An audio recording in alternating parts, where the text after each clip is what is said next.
अस्सलाम वालेकुम dear CSS aspirant. आपको सीएसएस करनी है तो ज्योग्राफी का तो आपको और लोकेशन का तो आपको पता जरूर होना चाहिए हमारा पाकिस्तान कहाँ है। तो इसी तरीके से सबसे पहला और बेसिक लेक्चर है ये वर्ल्ड मैप का। तो हम इसमें क्या देखेंगे, सबसे पहले हम इसमें देखेंगे जमीन की एरिया, उसके बाद पानी की एरिया और उनके नाम। देखो दुनिया में खुश्की का जो इलाका है वो उनको 7 कॉन्टिनेंट में डिस्ट्रीब्यूट किया गया है नेचुरली तौर पर। और उसके बाद 5 बॉडी है वाटर की, बड़ी बड़ी बॉडी को कहा जाता है ओशियन। और जो कराची में है समंदर उसको सी कहा जाता है, सिर्फ वो कराची की कोस्टल लाइन को टच करता है। इसके लिए जो कोस्टल लाइन को टच करते हैं उनको हम समंदर कहते हैं, जो कि पूरे मुल्कों को कनेक्ट करते हैं वो है वाटर बॉडी बड़ी, वो उसको हम ओशियन कहते हैं। तो आज का हमारा ये लेक्चर है कि अब हम सबसे पहले देखेंगे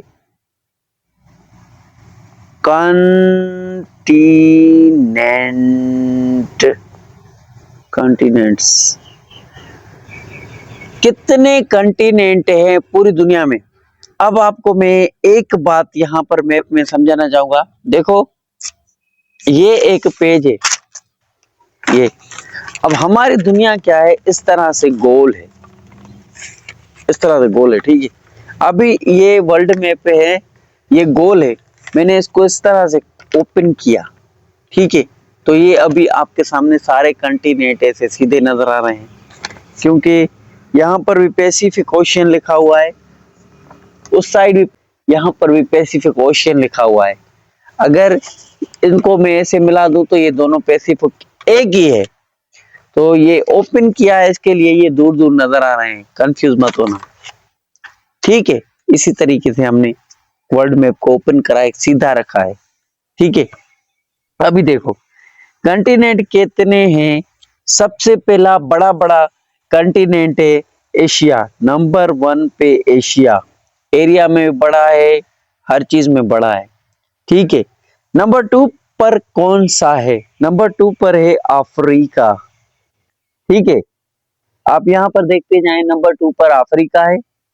और उसके बाद तीसरे नंबर पर आता है नॉर्थ अमेरिका, ठीक है। ये कॉन्टिनेंट तीसरे नंबर पर बड़ा है। और चौथे नंबर पर बड़ा है वो है साउथ अमेरिका, ठीक है। उसके बाद 5वें नंबर पर अंटार्कटिका है, ये बर्फ से ढका हुआ अंटार्कटिका। और 6 नंबर पर ये है छोटा, ठीक है, ये याद रखना, एशिया, ठीक है। उसके बाद आता है Africa, north America, south America, फिर आता है अंटार्कटिका, फिर आता है यूरोप, फिर आता है ऑस्ट्रेलिया। तो ये कितने कॉन्टिनेंट बने, टोटल 7 कॉन्टिनेंट बने, ठीक है। तो हमारी धरती पर 7 बड़े कॉन्टिनेंट मौजूद है, जिसपे इंसान, पेड़ पौधे, परिंदे, जीव, हर चीज रहती है। उसके बाद अभी हम देखेंगे ओशियन।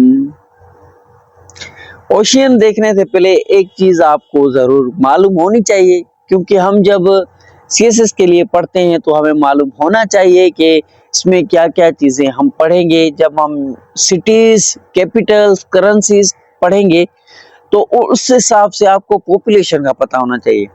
देखो सबसे पहले आप इसको अभी रिमूव करते हैं सबको। अभी आप यहाँ पर ओशियन को छोड़ो, तो यहाँ पर आप पॉपुलेशन लिखो,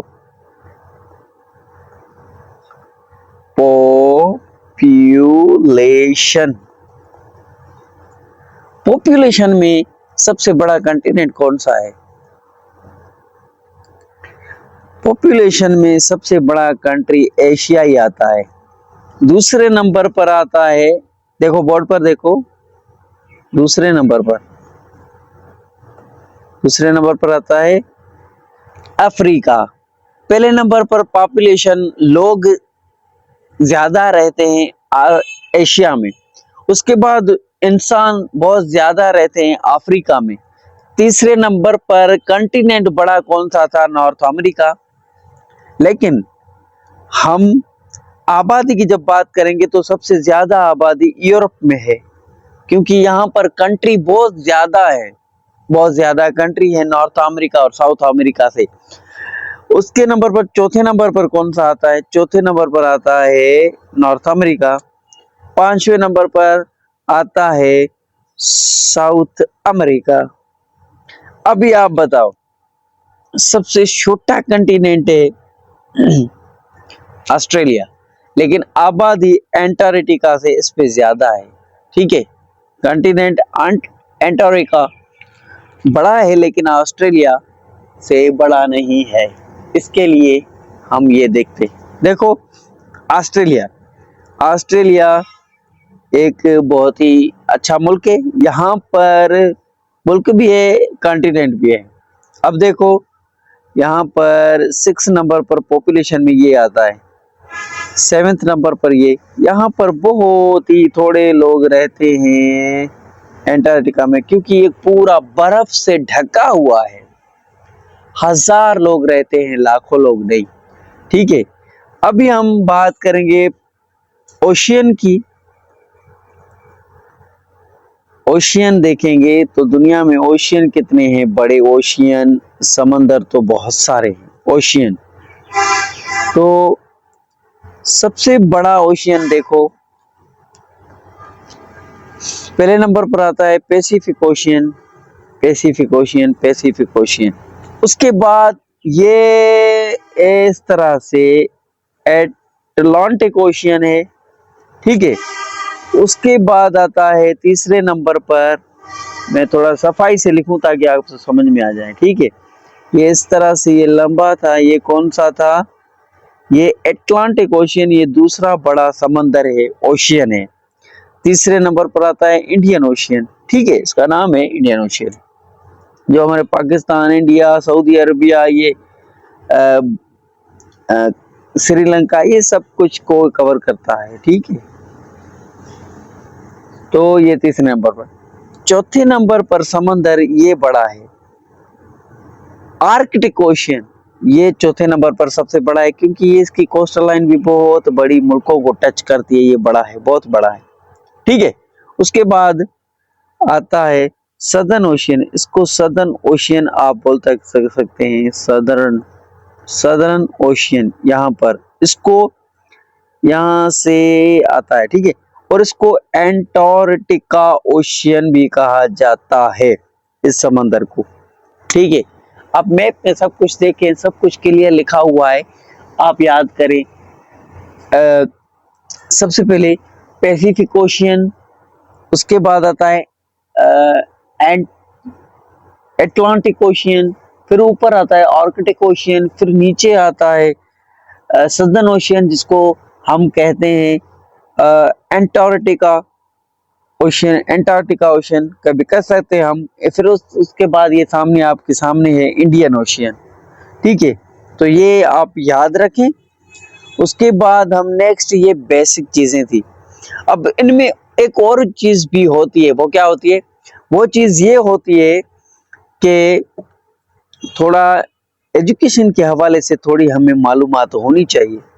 पेन को चेंज करता हूं, यहाँ पर आप देखें, इनमें हम एक चीज और देखते हैं कि ये जो पैसिफिक ओशियन है, इसमें पानी कितना है, जिसको हम बोलते हैं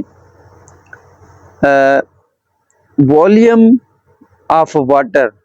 वॉल्यूम ऑफ वाटर कितना है? वॉल्यूम ऑफ वाटर कितना है, इसकी गहराई कितनी है, डेप्थ देखेंगे। ठीक है, पैसिफिक ओशियन एरिया, इसमें एरिया भी आती है कि ये कितनी एरिया पर फैला हुआ है समंदर, वो एरिया भी हमें देखेंगे। ये आज का बेसिक लेक्चर था। वॉल्यूम के कितना पानी है एक खड्डे में, उसको मापेंगे, तोलेंगे। एरिया कितनी है, फिर खड्डा है उसमें पानी कितना है, वॉल्यूम उसको बोलते हैं, फिर डेप्थ उसकी गहराई, नीचे नीचे गहराई कितनी है, ये चीजें होती हैं, ये आपको याद रखनी है, ठीक है। फिर यहाँ पर आपको एक चीज और मालूम होनी चाहिए, ये जो लाइन है, गौर से देखो, ये जो, थोड़ा मैं इसको साफ कर देता हूं, वेट कीजिएगा। ये जो लाइन बनी हुई है वो ये यहां से शुरू होती है, ये इमेजिनरी लाइन इसको बोलते हैं। ये हाँ साइंटिस्ट ने इस लकीरों, ये सच में लकीरें नहीं होती, साइंटिस्ट ने इमेजिन करने के लिए, लोकेशन मालूम करने के लिए, कौन सी जगह कौन पर है, ये सब मालूम करने के लिए चीजें, ये इमेजिनरी लाइन साइंटिस्ट ने बनाई है। ये लाइन आप देख रहे हैं, इनको हम कहते हैं, अब ये जो बीच में से ये लाइन जा रही है इसको हम इक्वेटर कहते हैं। उसके ऊपर जो लाइन होती है फिर हम उसको ट्रॉपिकल ऑफ कैंसर कहते हैं। फिर उसके नीचे ये लाइन आती है, फिर इस लाइन को हम, ये लाइन बनी हुई है आप देख सकते हैं, ये देखो, ये आपको नजर आ रही है ये लाइन, हो ये लाइन देखो, इसको इमेजिनरी लाइन कहा जाता है, ठीक है। अब उसके नीचे ये लाइन है, ठीक है, तो ये हम जरूर पढ़ेंगे। ये एटमॉस्फेयर को भी मालूम करने के लिए इमेजिनरी लाइंस बनाई गई है, एटमॉस्फेयर को मालूम करने के लिए, वेदर कंडीशन को जांच करने के लिए, ठीक है, और कौन सी एरिया किस लोकेशन में और किस जगह पर और कहां पर है, इसके लिए साइंटिस्ट ने अपनी तरफ से ये एक इमेजिनरी लाइन बनाई हुई है। मुझे लगता है अब हम नेक्स्ट लेक्चर में आगे इसको पढ़ेंगे। अच्छा लगा तो कमेंट जरूर करें, सब्सक्राइब करें, मेरे साथ जुड़ जाएं। Keep watching history connected. अल्लाह हाफिज।